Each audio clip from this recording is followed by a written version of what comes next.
O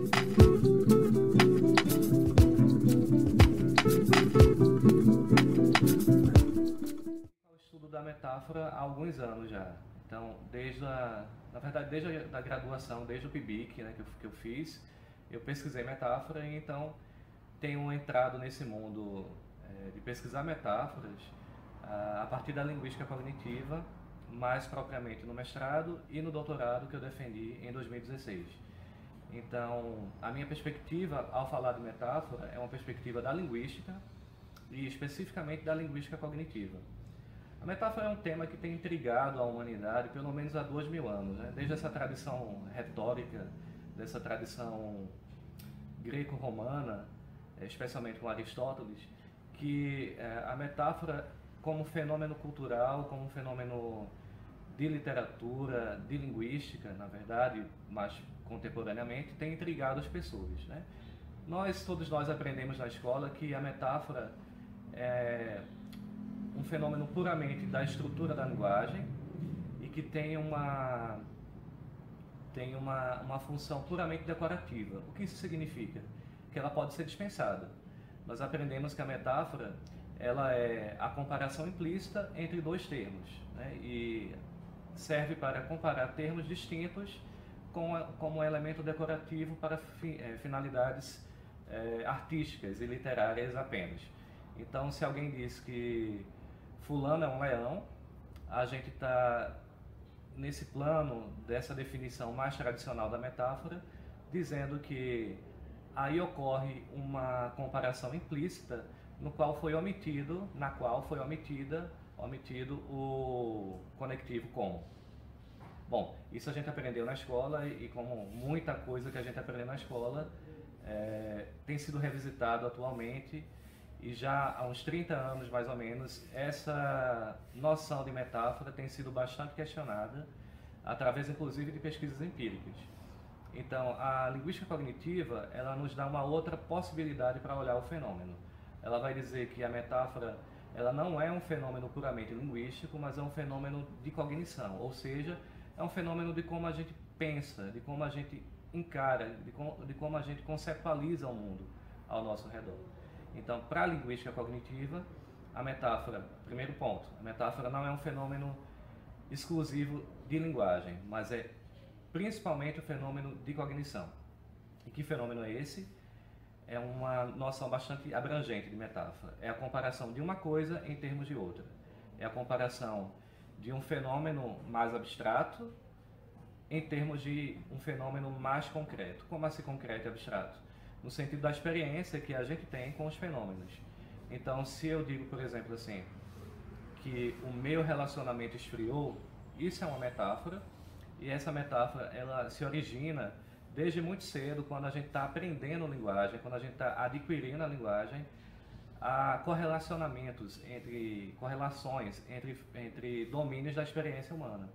Então, o domínio da afeição, que é esse que eu quero conceptualizar, que é esse que eu quero entender quando eu digo que o meu relacionamento esfriou, ele é compreendido em termos de algo físico, de algo mais concreto, que é em termos de calor. Uma das hipóteses é que quando a criança é pequena, né, quando a gente é muito bebê, que a gente chora, por exemplo, as pessoas que cuidam da gente, geralmente nossos pais, né, eles colocam a gente para perto do seu corpo, quando a gente está chorando, quando a gente está carecendo de algo. E a gente vai compreendendo, né, isso nas nossas amadurecimento cognitivo, né, neuronal, a gente vai compreendendo esse bem-estar, né, essa afeição em termos do calor corporal. Então, essa experiência, essa correlação experiencial física, ela é mapeada, né, mais à frente, em termos de uma metáfora linguística, né? Então, a gente diz que fulano me tratou de forma fria, ou eu tive uma discussão acalorada com alguém. Então, todas essas expressões apontam para essa metáfora, que é um modelo cognitivo, ou seja, a forma como nós pensamos sobre o mundo, afeição é calor. Então, para a linguística cognitiva, a metáfora é uma correlação entre dois domínios da experiência. Então, a metáfora é muito mais um domínio da cognição, que pode ser realizada, atualizada na linguagem, seja oral, escrita, multimodal e também nas ações. Esse livro, Análise Sistemática de Metáfora, uma proposta metodológica do professor Schmidt, que é um professor alemão, psicólogo alemão, que se dedica ao estudo da metáfora dentro do seu campo da psicologia e especialmente do aconselhamento psicológico e métodos de pesquisa. Ele trata especialmente da metáfora como uma ferramenta heurística, como uma ferramenta metodológica que pode ser utilizada para a investigação de diversos fenômenos sociais, linguísticos, humanos. Então, ele propõe a metáfora, né, a partir da linguística cognitiva de Lakoff-Johnson. Então, ele propõe uma série de diretrizes metodológicas para se estudar o fenômeno. A minha vontade de traduzir o livro, de traduzir a obra, seguiu de uma carência pessoal. Quando eu estava produzindo a minha tese, né, fazendo a minha pesquisa de doutorado, eu senti muita dificuldade de encontrar um método de pesquisa mais qualitativo, né, que pudesse dar conta do que eu trabalhei na minha tese. E aí, fazendo pesquisas, eu fui encontrando materiais do professor Schmidt, e aí a gente entrou em contato e fui me apropriando da sua teoria, da sua obra. Então, em 2016, eu traduzi um artigo dele sobre metáforas no serviço social, que foi uma pesquisa que ele realizou alguns anos atrás e está disponível na revista Investigações, da pós-graduação em letras da UFPE. E aí surgiu a ideia de traduzir esse livro, que é um livro de bolso, que na verdade é uma introdução ao método, né? É um livro resumido, porque se propõe a apresentar ao leitor brasileiro um método de pesquisa do professor Schmidt. Então, ele trata a metáfora, né, como uma ferramenta heurística e uma proposição metodológica para a investigação nas ciências humanas e sociais de uma forma geral. Ele chama a atenção que a tradução muitas vezes não pode ser realizada palavra por palavra, né? Na verdade, quando a gente não traduz palavras isoladas, a gente traduz pensamentos, a gente tende a traduzir ideias, né? E a tradução de metáfora, se a gente for literal, é muito improvável que a gente consiga manter essa ideia. Mas, por trás de uma expressão linguística metafórica, como, por exemplo, voltando ao exemplo anterior, meu relacionamento esfriou, você tem um padrão de pensamento, que é a metáfora cognitiva, né? Qual é o padrão de pensamento? Afeição é calor. Então, se eu consigo chegar a esse padrão de pensamento na língua que eu estou traduzindo, eu penso na língua portuguesa falada no país e tendo a pensar nesse mesmo padrão de pensamento e o que é que se realiza linguisticamente no Brasil, em língua portuguesa falada aqui, para esse padrão de pensamento. No inglês e no português a gente tem a mesma coincidência, né? Esse mesmo padrão de pensamento ele é realizado de forma similar linguisticamente. Então, é possível se traduzir metáfora se você não olha apenas para a superfície linguística, mas se você faz um esforço de reconstruir esses padrões de pensamento que dão origem à metáfora. O livro, como eu falei há pouco, o livro é uma introdução ao método do professor Rudolf Schmidt. Ele é dedicado, de uma forma geral, aos estudantes e profissionais das ciências humanas e sociais. Então, desde as ciências sociais, né, sociologia, antropologia, especialmente linguística, porque é no país onde mais tem se pesquisado metáfora a partir da perspectiva que eu abordo, que é a linguística cognitiva, comunicação e assim por diante. Mas foi ciência social, ou seja, trata com o humano e trata com questões de linguagem, certamente o livro terá uma utilidade. Então, o livro está dividido em duas partes básicas. Na primeira parte, o professor Schmidt aborda a teoria da linguística cognitiva, né? Ou seja, a metáfora conceptual, que é esse modelo de pensamento que dá origem à metáfora linguística, que é dos professores George Lakoff e Johnson, professores americanos da obra clássica Metáforas da Vida Cotidiana, que foi traduzida para o país em 2002.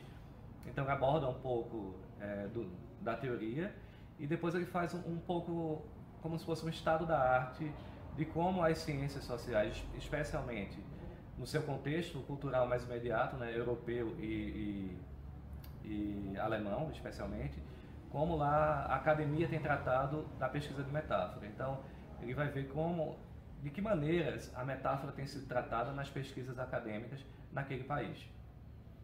Em seguida, na parte 2 do livro, aí é realmente a proposição metodológica, em que o autor elenca 7 passos para se pesquisar metáforas. Então ele vai dar uma certa segurança para a gente que se dedica ao estudo da metáfora fazer um estudo mais sistemático, como o próprio nome do livro fala, né? Análise, o nome do livro, e é o nome do método, né? Análise sistemática de metáfora. Então, eu não vou citar todos os passos, mas falando de maneira geral, a primeira coisa é a identificação do fenômeno a ser pesquisado. Parece uma obviedade, mas essa clareza de qual é o fenômeno a ser pesquisado vai te dar uma clareza metodológica.